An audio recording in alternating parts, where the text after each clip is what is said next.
Hey James, here's your unit. Sorry for the delay. It's been a rough few months here. Power pack is off to the left there. Motion center sensor is in the middle. The bell and everything's hooked up.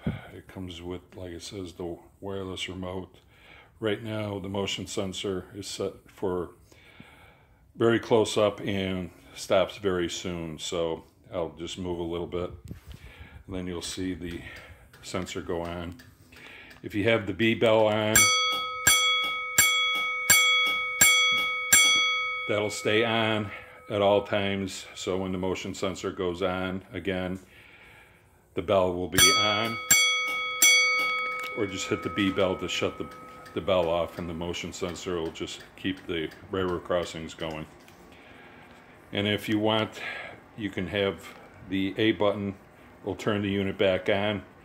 But like it says, with the motion sensor, so if you think the motion sensor is still activated, so like now, we have the A button hooked up, and if I do movement, motion sensor will kick in. So wait the time delay you got it set, and then push the A button to make sure that'll shut the unit off. So I hit the A button right now, and it went back off.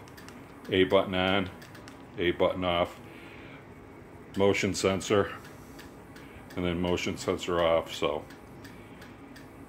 get it packed up, get it out to you.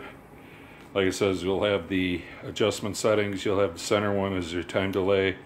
The one off to the left is your sensitivity, and then the one off to the right is for distance.